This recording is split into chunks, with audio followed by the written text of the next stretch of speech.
Welcome back to Under Oath. I'm attorney Jeff Kaufman. Sitting next to me is comedian extraordinaire James John. Everybody loves attention, even if it's bad attention. Why? When did we get to that point? Facebook. Yeah. Actually, MySpace. Ooh, a blast from the past. That's where it started. Yeah. That's where it started. Yeah. It started with MySpace. And then you were putting music. MySpace was so much cooler than Facebook, though. It was. Remember, we could put music on it. Yeah. There's a lot of different things going on. We could have flashing design. lights. How the hell can't we design Facebook? You can't. No, they go, oh, you got a cover page, a profile page, and that's it. And we'll tell you what you can and can't put on that page. I don't like this. This is not progress. This is regress. Not my America. No, America. No, not my America. Grady. Okay. Sheriff Grady. Yes. I watched TikTok ads the other day, or an Instagram or Reel, whatever you want to call Talk about it. a guy that goes viral a lot. Yeah. He talks about this transgender guy getting arrested. What did he say? I understand why he does certain things. Yeah. I get it. Scares people. You want to scare people, let them know we have law and order in this town. Don't screw up in my town. That's what he's all about. There's a new sheriff in town. Yeah, Don't screw up. Yeah. And I get it. I get why you would do that, and it's effective. All right? You don't have to be cruel. Okay. All right. You don't have to be, let's just say, prejudiced. That is true. Because he's referring to this transgender. He goes, we arrested this guy. He had fake breastises.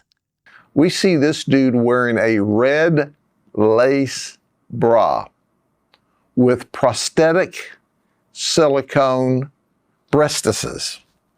Know what I mean? Breastises. Okay. And he goes, and he had a gun in them fake breastises, and you knew he wasn't from around here. He was from Altamont Springs. Oh, wow. Like, there couldn't be Yeah. somebody transgender He couldn't in Polk County. He couldn't just simply say, I arrested a transgender man who had a gun. Right. Yes. He had to Transgender woman with a make gun. the guy feel bad because he was transgender. Got it. He had to make fun of the dude's situation. And he could say, yeah, we arrested this. It was a weird situation. We had a man dressed as a woman, had a gun on him, and, we arrested him. Yeah. And that was an important thing to do because we want to keep our streets safe, and it's important. And he could have said that and everybody would have backed him. Said, yeah, of course. Didn't do it. No, he went mean. Had to be as demoralizing as possible to this human being because he knew he would get more likes by doing it. And it's not okay. And I'm not saying to penalize them or do anything. I interviewed you once. I think you're a great sheriff. I think you do great things. I think you keep your street safe. I just think sometimes you go out of your way to make people feel less. And in this situation, you made him feel less solely because he was transgender. He was different. And justified it because you're going, well, it was a valid arrest. Yeah. Which I thought was pretty bad. If you have a choice in a situation to either be kind or mean, why not just be kind? These stories haunt me. Okay. When people do weird things. I was in law school in Oklahoma, and it was a great school. And one of the cases, they have you regurgitate the cases in class. They go, tell me, Mr. Smith, what's this case about? This guy who was sitting next to me goes, this case was a Washington, D.C. case about two homosexuals. You went to school with Forrest Gump? I was like, and I want you to know something. We had two Jews in my law school, and I was hysterical. Got it. And I'm hysterical because I was in the Army, and I knew people like this who they've never met a gay dude. No, never. This story was about two homosexuals, and one shot the other one because they didn't care about their blood sugar. Janae. I was dying. Got it. Because you could feel that this guy thought the case was the about, important factor in the case wasn't that they were a couple. Nope. But that there were two homosexuals. Because I never heard the word homosexual stretched out like that before. I think he might. There's a Guinness Book Award for that one. I think he added. That's a record. I think he added a few These syllables. two homosexuals. I mean, how many vowels are in that? Don't know, man. Man, I was like, oh wow. You had to buy a vowel for that word, you'd be broke. You all. I didn't realize that you said it that way. Yes, but it happens all over where if we're uncomfortable or we don't know something, we make that the basis of the story. I hear what you're saying, and it's really not right. People get arrested. It's a DUI. It's a trespass. It's this. I don't have to describe the person because they're different. Correct. Now, let's say the guy was dressed up as a barbarian. I'm going to mention Conan. that. Yeah, it's Conan. Okay, the guy gets arrested because he's dressed as He-Man. Okay, that's the story. Yes, it is. Guy dressed as He-Man got arrested for trespassing. Yes. Oh, that's a good one. That's a great one right there. Yeah. But because when the story is because he's transgender. And then he sold up on us and quit wanting to talk at all. Can you imagine that? He's mad at us for trying to find out why he's wearing lace bras with guns and G-strings or G-somethings or, ooh, it was ugly. It was so ugly. Anyway, he went to jail. That's pretty crappy. Yeah, you don't have to be that. You don't need that. Yeah. So I that happens all the time and I deal with it. But, we're better than that. You're a fantastic sheriff. You do your job. But every once in a while, replay something and go, was that necessary? Yeah. And I'm not saying for you to be canceled or any nonsense like that. I'm just saying you know what you did. It's a better way. I know what you did. Everybody knows what you did. And it was unnecessary. And it didn't stop crime, and it's not keeping transgender people from going to Polk County. No. Trust me, you have more transgender people than you know. Ooh. And some of them might be on your force. To protect. I'm in comic books. Hey. I meet your people when they show up to events. They show up dressed and you're going, you know me, I'm Sheriff Brown. Oh. And I'm not saying you're surprised, but normally it's the more conservative dudes. That's right. Who are more likely to That is a true be a statement. little looser. There are some cops on your force who are transgender, sir. You just don't know. Yeah, protect and serve all this fierceness. Yes. Yeah. There you go. God, I worked at Disney too much. Yes, we 9 both years. did. 9 years, man. 15. You got to work. Where'd you work? I worked at the Magic Kingdom. I did employee dining, and then I became a creative director, and I was there a total of 15 years. Good for you, man. I loved it, though. It was a good time. I love being a part of the cult. I loved it, man. The cult was good. It man. was a good cult. The was a great Kool-Aid cult. was delicious. Great cool. You didn't get paid anything, but for some reason you were okay with it. You wanted to be there. I loved working at Yes. Disney. They fired me. I know. They didn't fire me. They just refused to do my contract. They didn't. That's renew, how my mom puts They it. didn't renew your contract. They go, we're not firing you, Jeff. No. We're just refusing to. We're not renewing your contract. You're a free agent. You were seasonal, so technically we're just not renewing your contract. Yeah. And the worst thing that happened was I had my children about a month after I was let go. I call it let go, but we just didn't renew your contract. Yes. Well, I put it like that, and I'm outside, and my nephew is there, and he's 9 years old, and he goes, Uncle Jeffo got fired from Goofy.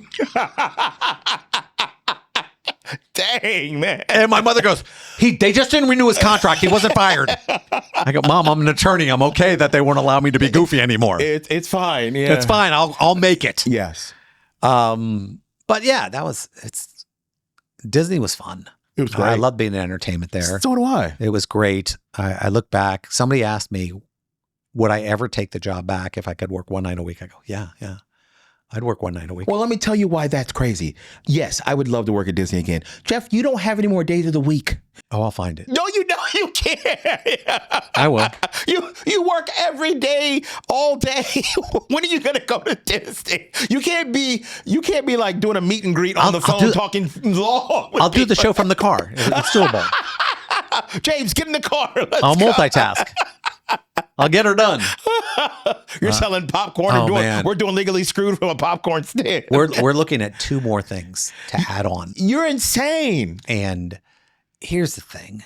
I mean, I love doing things in our community. I know you do. I mean, I love it. I know you do. I love it more than I love oxygen. Uh-huh. It's so cool to be able to do some of the things we do. And that when we get away with it, I'm like going, wow, we pulled that off. Yeah.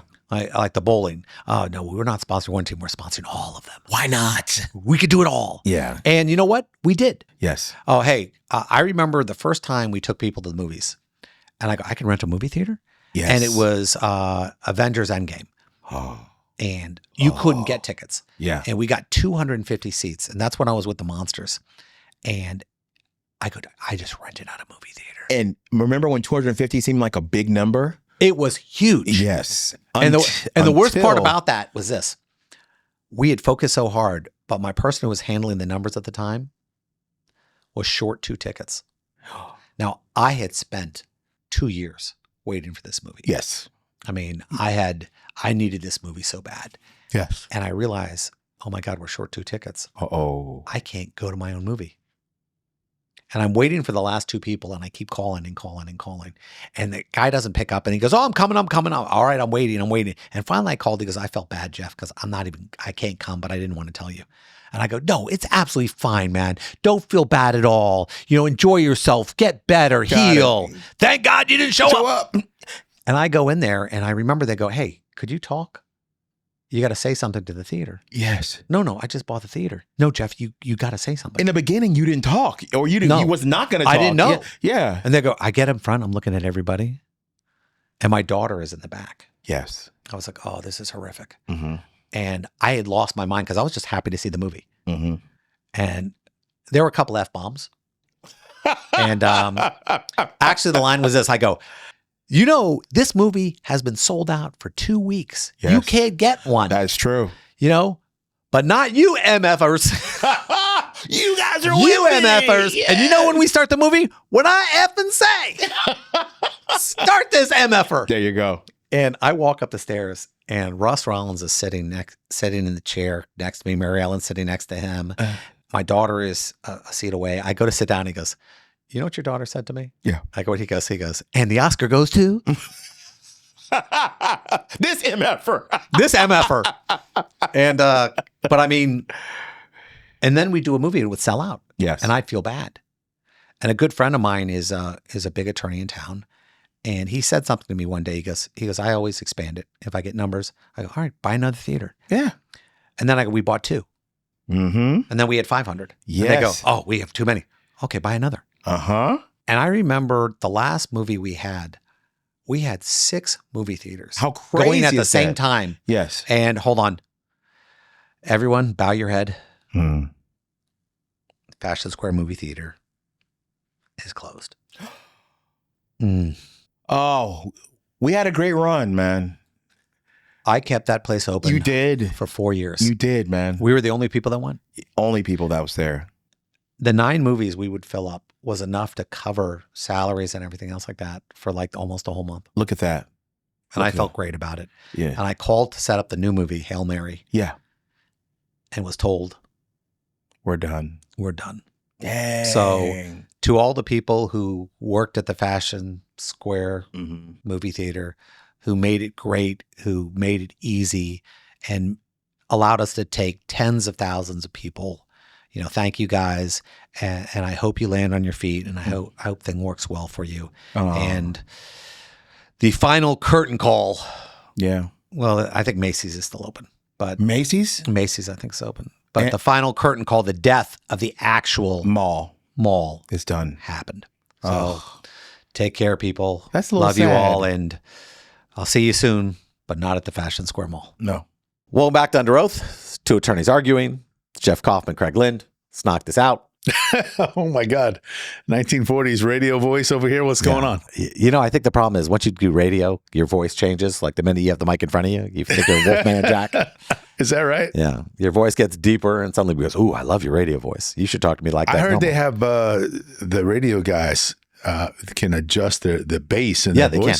I never realized that until I heard Bubba the Love Sponge. He called in his own show one time. He was in court for something, I don't know. But he called back into his show and his guys were running it. I'm like, who's that? Who's calling in? They're like, wait, is that Bubba the Love Sponge? He sounds like a regular guy. Yeah. He's not bassy at all. Some people but when do he that. when he gets into the studio and he can adjust his mic or the volumes or whatever, he sounds like a completely different person. I want to do that for court. Can I do that? I learned when I was younger that I knew some guys had radio voices. They just had that voice.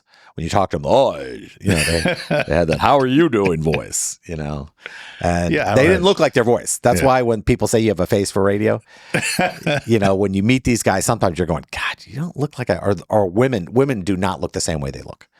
It just, men look like short, dumpy dudes, and, just the way it is. Okay. Conflicts going on right now. The president is going to put ICE agents at TSA, replace the TSA guys who are basically not able to work because there's a shutdown, and everyone's going nuts. Oh, Lord. These guys won't be able to keep us safe. What do you mean? The ICE agents won't be able to keep us safe? Like TSA? Well, they don't know how different skills. TSA is like the sniper squad of keeping people safe on the airplanes? No, but I guess they're saying difference between dentists and heart surgeons, that neither one can do each other's job. They're specialties. Am I going to sound conceited when I say I think I could probably do TSA's job with almost no training? Well, you have to learn how to look at the monitor and know what the colors are. I think you got to know the colors. Are you joking? I watched that person staring at the colors now, and I swear to God, it's like they're solving a Rubik's Cube. They're just staring at it and completely dumbfounded because they're going, what's the difference between a cord and a bomb cable? I mean, I don't know the difference. Well, yeah, that training might be some helpful. The guy running the scanner, but there's a lot of people who aren't running anything. Just standing there telling them how to put their stuff. By the metal detector, waving you through. It doesn't seem to me like the learning curve for that particular job would be that high. And the guys who are loading the stuff onto the basket and pushing it into the thing, there's a lot of people there who aren't looking at a scanner. Now, the weird part about this and when is you go through the metal everyone's detector. mad. Everyone's mad because they're going, oh, the president shouldn't do this. And I'm not even going to say the word Trump because people get mad when you say the word Trump or Biden or whatever. But President Kaufman, let's go President Kaufman. I'm in charge. Congress is doing their stuff and they're all a bunch of selfish bastards. We know they are. Mm-hmm. They're all trying to get reelected. And, oh, we're being tough. No, you're shutting down the country for what reason? Oh, we're mad. Okay. And every side does it. Every side does it. Now, my thing is this. I think we need to pass a bill that when you decide to do that, you don't get paid. Like every congressman, whether you're House of Representatives or the senators, that you don't get paid. Also, you're not able to fundraise. I promise you this. That's brilliant. That problem would be solved today. That's brilliant. Because they need to raise $1 million a day, some of these guys. That's brilliant. But no, the real issue is, if I'm president and I go, hold on, we're not shutting down the airports. I don't care. I'll get National Guard guys to work it. Yeah. I don't care. And I'll pay out of some fund. Now, here's the thing. Elon Musk goes, I'll pay everyone's salary. I saw that. But Elon knows he can't do it.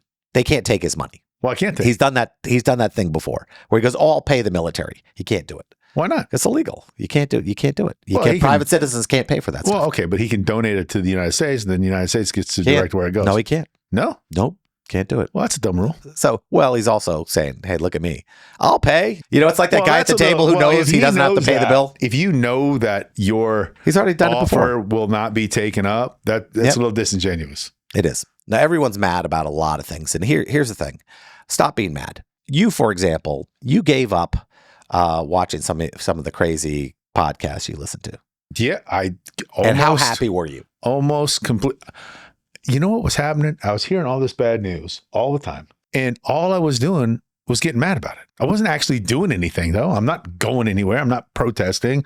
I'm not writing congressmen. I'm not passing legislation. I'm not offering to write legislation. I would just get mad. And then what do I do? What do I do once I find out something that's disturbing? What do I do with that? You write it. You comment. Yeah. I'll rage. I'm posting. But that doesn't do anything. It doesn't do anything. Nope. All it does is detract from the quality of my life. So yes, I stopped listening to all the rage bait stuff. I'm actually blocking everybody. I've warned them. If you come across my feed with any of your negative stuff, whether it be pro or negative Trump, I'm booting you. Sometimes I can't help it. I don't care. Sometimes it's like, oh, that one's so good. And here's what the algorithm does. The more people you block, the more people they show you. They think you're interested. Well, how is it interacted with it? I interacted with it. Oh, so the algorithm goes, Kaufman was so offended by this type of content. Yeah. Let's just blast him with it. Try and get him to respond. I mean, I'm booting a lot of people. I'm so tired of people who know nothing about certain things. Did you boot me yet? No, I just put you on 30-day pause. Here's the thing, people. I served some time in the Middle East. I spent 6 months in the Middle East. Anybody who thinks they understand what's going on there, I don't even understand. And I spent time there. But I do know the stuff you're talking about is nonsense. There is no democracy in the Middle East outside of Israel. Everyone knows that. It's a fact. And for those people who don't, well, it's socialism like Venezuela. No, it's not socialism like Venezuela. They will kill you in the street. That's the way it works. If they don't like what you say, they kill you. Yeah, I just saw a news report about the Olympic wrestler for Iran. Murdered. They hung him for protesting. Can you imagine? My God, what sort of place do you live where you're protesting the government and the government hangs you for it? Now, here's the thing. When people in our country, they go loco and they start defending other countries who are horrendous. I mean, these countries are horrendous. They're terrible. They stone their citizens. Women's rights they don't even exist. Like, for example, one of my law students, girl I went to law school with, went over to Iraq and started working on women's rights. They killed her first. She was the first one they took out. Wow. They didn't even think about it because women have no rights. And if you're a woman in this country and you're in this country and you appreciate what we have, don't support a country that doesn't. That would be like me going, hey, those Nazis had a good idea. You realize how crazy that would sound coming out of my mouth. Well, I'm Jewish here, but I think those countries that treat, like France right now, anti-Semitism is brutal across Europe. Russia, France, England. I mean, synagogues are getting torched all over the world. And everyone's like, oh, we're good with that. And it's like when I do stand-up, when I realize that one of my jokes might have offended somebody, and I realize that the other 90% didn't, and I'm going, hold on. You're chasing that 1%. You get to pick and choose where you decide what's racist or not. Oh, we don't mind when you make fun of the Puerto Ricans, but making fun of these people are not okay. The fact is, we don't look at the facts anymore. We don't look at the situation. We just look at what side we're on. And that's the great thing about going to law school. They made you work both sides of it. We have to look at the sides and go, okay, now if somebody pays us, we got to look at their side. Okay, but normally you and I see something and we can go, sometimes, all right, this is a little silly. Jeff, I got to tell you, sometimes I think maybe I've been an attorney for too long because someone will give me an issue and I'll say, well, I don't know what my opinion is. I really don't. Like, I could see both sides. Which side would you like for me to argue? Because I think I can make a good argument for each side. But I don't. After doing that for so many years, you start to not have your own opinion. I don't know. You get caught up, and people, please, you hear this digital, what do they call it, digital diet, where you go off for 10, 15 days. We can't live without our social media. We can't sit in the car alone for 30 seconds without looking at our phone. And ask yourself what the definition of an addiction is. And if you can say you're not addicted to your phone, you're lying. Pull up. There's a thing on your phone that tells how much time you are on your phone. And ask yourself this. Do I have a problem? And they go, no, it's good for me. Hold on. Tell me where to go. You got to go to settings. You go to screen time. All right. And you got to turn it on. All right. It's on. Now, what's yours? Wow. I've got 2 hours, 5 minutes daily average. That seems high. Yeah. Okay. Now, here's the thing. How much you sleep a day? At least 8 hours. Okay. 7, 8. That leaves you 16. That means 1/8 of your waking hours is spent on this phone. That's insane. That's almost 13% of your day. Well, does it count my day if I listen to Pandora or something? Does that count as screen time? No, I don't think so. You check your apps. It'll say what apps you're on. I got you. But so when screen time, that means that I'm staring at it. Yeah, it's on. The screen's on. You're looking at something, and it'll break it down by app too. Oh, wow. We are giving our lives away to technology, and we're just idiots. And I realize that there is huge political influence going on in social media that is worse than it's ever been before, because now we're being targeted. And every reel I get now, I delete somebody, I block it, I say, I'm not interested in stuff like this. It just gives me more. I think eventually it's going to go, okay, we want this type of person off, or we want that type of person off. Off of social media? Off of, yeah, because they want to take over. And I don't know who they is, but they is bothering me a lot because I just want cat videos. Poochie, the monkey with the orangutan. I just want those. I want Samoyed videos and cat videos, and I'm not getting those. I'm just getting everybody's political opinion. I heard somebody say this about social media. I don't think human beings, and this isn't my quote, this is me hearing from one of my podcast folks. Human beings were not made to look at somebody getting run over by a drunk driver and seeing the family there next to the body. And then the next thing is some kid's birthday party where everyone is happy and having a good time and something funny happens. Yep. And I don't think our brains are wired to go from those two extremes. And so we just become numb to everything. Numb to the people getting hurt, numb to the people having a good time, numb to the people celebrating. It's just something to do. Welcome back to Under Oath. Today we have actor, director, and New York Times best-selling author Andrew McCarthy. Andrew, how are you doing? Good, man. How are you? I got to tell you, you made me a superhero today. How so? My daughter's favorite movie is Pretty in Pink, so, a lady appreciate of fine that. judgment. Yeah. Yep. So I told her, I said, no, he's done a lot, And she goes, I just love that movie. I said, I got it. A lot of other people How old do is too. she? She's 20 now. She's in a theater program in Florida.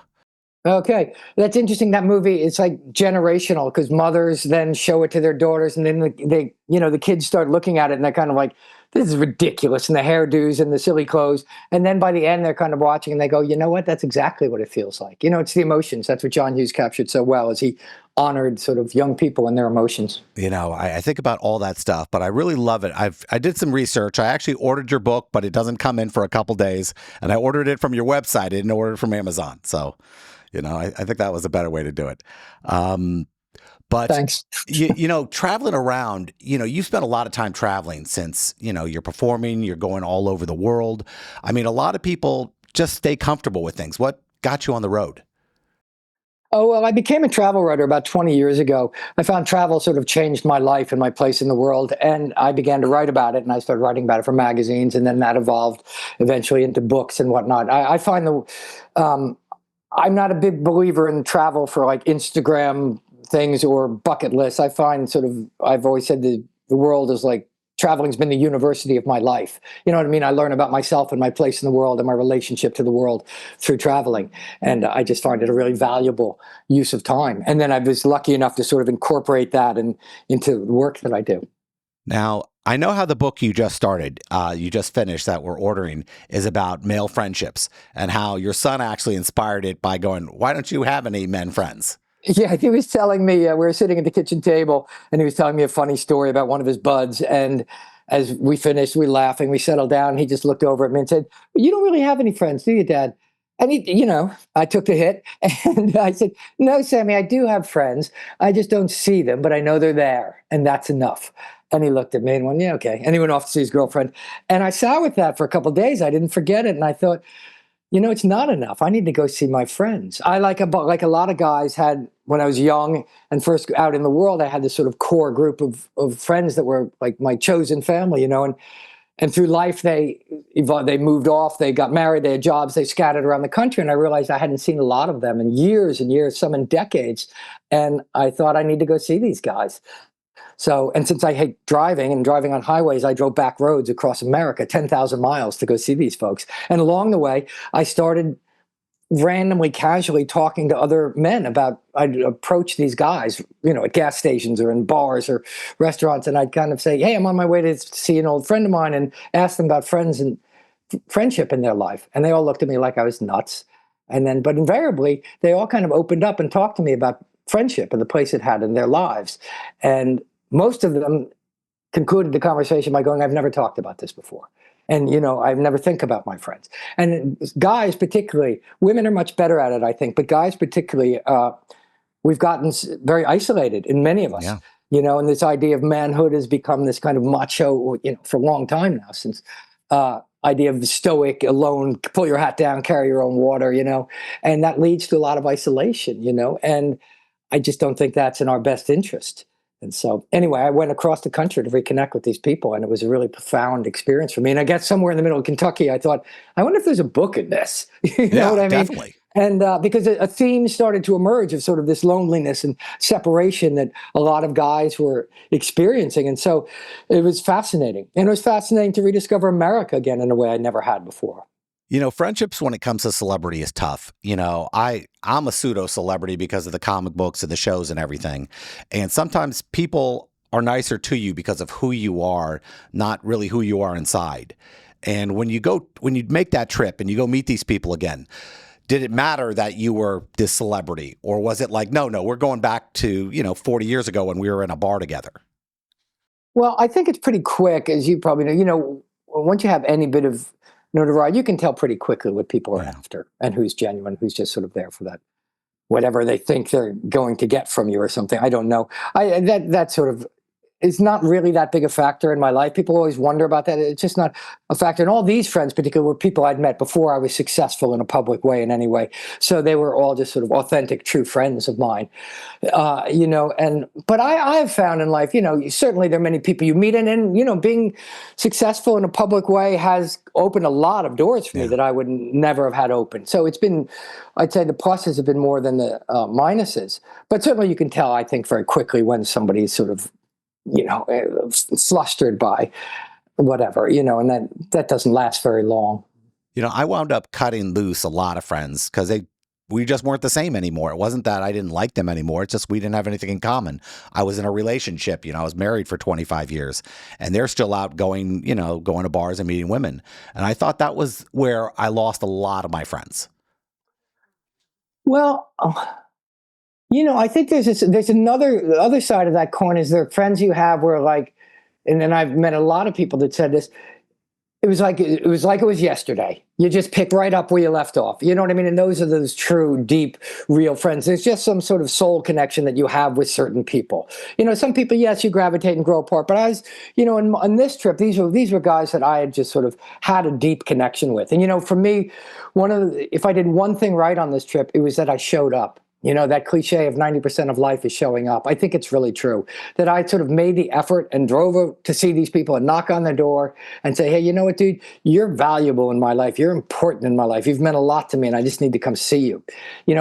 Making oneself sort of vulnerable, if that is making yourself vulnerable, it was invariably sort of received by them. And it made our relationships deeper and richer, And so I found sort of the opposite of that. I found it really enhancing to my relationships. And those other ones that sort of have that, but there are moments in time where our cross paths with people and then we diverge again. That's just life, But those few deep core relationships, I think those can be eternal.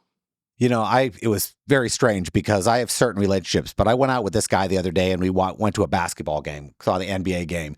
And him and I were like, I didn't know the guy very well, but we were like the same brain and all night back and forth. And I realized I missed that in my life. I miss those moments, those male bonding moments. And I don't know whether it's frowned upon in today's society, but I missed it.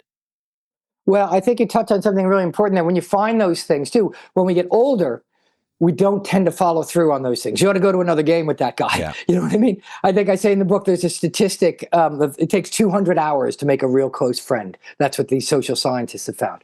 And when you find somebody that you have that spark with, it's worth, and as we get older, it's a vulnerable making act to kind of go, let's do that again, man. Let's go play golf or whatever. And guys I think are better at sort of parallel play, like toddlers. We're like toddlers, we're better at action and in doing things. Whereas my wife will just go meet somebody they like and go, let's have a cup of tea. And they'll go and they'll sit and they'll chat in a corner for an hour over a cup of tea.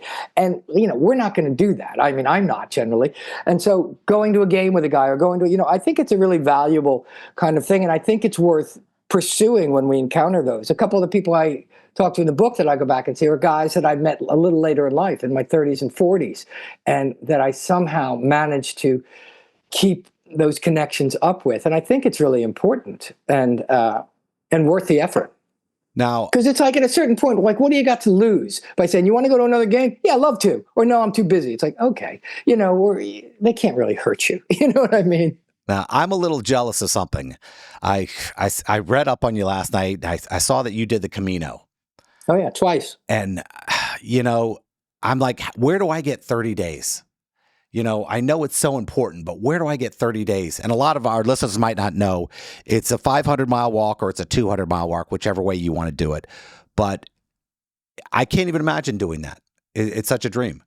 Well, it's an amazing thing. I've done it twice now. The last one I did, I wrote a book about it called Walking with Sam, I walked with my 19-year-old son across Spain, which is an extraordinary experience. So again, it's sort of like this book in the sense that was a travel book about walking across Spain, the way this is a travel book about a journey across America. But that book was about father-son relationships, whereas this book's about friendship. But, to that, I would just say, we don't have the time. It's impossible, but you make the time and you do it. Because when you look, that old cliche, when you're looking back, on your life, on your deathbed, am I going to go, oh my God, the Camino, when I walked and spent that month with my son, is that going to be more important than the 2 extra interviews I did or the extra job that I took or whatever? I think we just sort of go, what's important in our lives? And I'm older than you, so I've gotten to this place where I go, that's why I went to see these guys again. I went, what's important in my life? These guys are important to me. I need to go see them. I'm going to just do that. And this road trip was sort of improvisational. It didn't start out to do this. I didn't start out to drive 10,000 miles. I spent 6 weeks. I just went to see one. And then I saw one. I go, I'm going to go see Matthew in Kentucky. It's only, I'm halfway there. And so I drove to see him. And then I'm like, oh, wait, you know what? I'm going to go to Texas. And then I just kept, and I called my wife and she's like, oh, just go, And luckily I have someone to do that, who will allow that. So I just think it's what's important to us, I think when you talk about this stuff, the one thing I've always said is you can't accomplish anything unless you have a really great partner. If your partner isn't supportive, if your partner isn't understanding, you don't get to do that stuff. And that your wife said, yeah, just go do it. That's an unbelievable yes gift. And no. Yes and no. Absolutely. I think that's absolutely true. But, as someone someone much wiser than me said, choose wisely. Okay. So, But it's also then my wife gets to go and goes, okay, see ya. And she's off to Greece, or wherever she's going. But, if we're a good partner, we know that our partner's sort of evolution and life is, if we want to have a better life, we need to make sure they're having, growing and moving too. It's so, I just think that's important. And I think travel is particularly solo travel, I think super important. I think solo travel really is life-changing and valuable, and people ought to do more of it, and they don't do it because they're afraid, frankly. Now, when I was looking at everything you did, I was thinking to myself, I said, you know something? I could actually watch a show with him doing it, but then I thought to myself, I wonder why he doesn't do it, and I thought in my brain it probably had something to do with it would take away from the experience. Well, I think you're right. I make my living doing all that kind of stuff, and I do this kind of stuff for me. It becomes, the minute something is filmed and on film, it becomes different. It becomes performative in a certain way. And I'm doing these things really because I'm genuinely interested. And I was interested in finding out and talking to these guys and going, what's the deal here? Because I'd neglected friendship in this instance for far too long. And I became interested. And I thought there were people out there to teach me stuff. And I had stuff to learn from it. The minute you stick a camera in somebody's face, that all changes, And shows are, most travel shows don't work, in my opinion. They're travelogues or they're just vanity productions for people. And I was, these were things that I'm actually interested in. So I sort of had a different agenda. Now, you get to travel all over the country signing your books. Now, I bought yours online, just so you know, you can go to his own website and order the books there. You can order through Amazon. It's going to be on Kindle. It's going to be on everything. But I can't imagine the experience that your fans are going to have actually getting to meet you in a Barnes & Noble or something like that. Yeah, I love going on book tours because, you sit in a room and you're sort of alone for a year writing this thing in a vacuum. And so going out and meeting, it's different than meeting people that love, Pretty in Pink or whatever, which I love too. I've really come to really appreciate those movies in a way I didn't when I was young and what they mean to people. But when, meeting readers out on the road, that I love that. I love doing book appearances. When I write, I normally know my ending. A lot of other writers, they go, we just write and then we eventually get to where we're going. Now, you've written a bunch of books. What is the process? Do you think of the math, the chapters, or you just keep going until you get there? Each one is different. John Irving, the wonderful novelist, said he doesn't begin a novel till he knows the last sentence. And I thought that's when you can write to something, I think that's amazing because you can write with real confidence. But in this book, I didn't know where it was ending until I and then it happened. Once you get it, though, you're like, that's it. It's like it floats by and you just have to grab it. You feel like a genius when you go, look at me. Look what I did here. Oh. Well, that moment lasts about 2 minutes where you go, this is brilliant. And then, you reread it and you go, it's not that good. Now, the hardest thing I have is when editors get to my stuff and they go, Jeff, I would take this out. And you're trying to explain to them how much you love it. and it's still got to go. I do believe in killing your darlings. I think when editors, I invariably, thank God, editors give notes most of the time in email, because my defensiveness and rage, I can just stomp around the house. I don't have to pretend to be, and then I just write back, got it, thank you. But I find notes, my relationship to them has changed over time. I used to be very, very defensive and get very frustrated with them. Now I realize if somebody raises a red flag, they're nearly always right. Their solution isn't always right, but the fact that they're raising a red flag about it, because their solution, they're not in your head. They don't know the 10 other things you might have written, but they know they've raised a flag about something. And I think that is always worth attending and looking at. Yeah, I love that. Last question. I asked this for all the theater students and everybody else who listened to the show. Auditioning. What do you think the most important mindset you've ever had when you walk into an audition? Every casting person wants you to be the solution. They want you to be the answer. And so nobody's sitting there they want you to succeed. And I think that's the most important thing. And I think most of the time you get the job from when you walk in the door till you sit in the chair. You've gotten the job or lost the job. It's very rarely what you do. And when I'm directing and I watch tapes, because now people do self-tapes all the time, the first 10 seconds have to be the best. You can't go, I really warm up by the end of the scene. Nobody's going to get to the end of the scene. Nobody.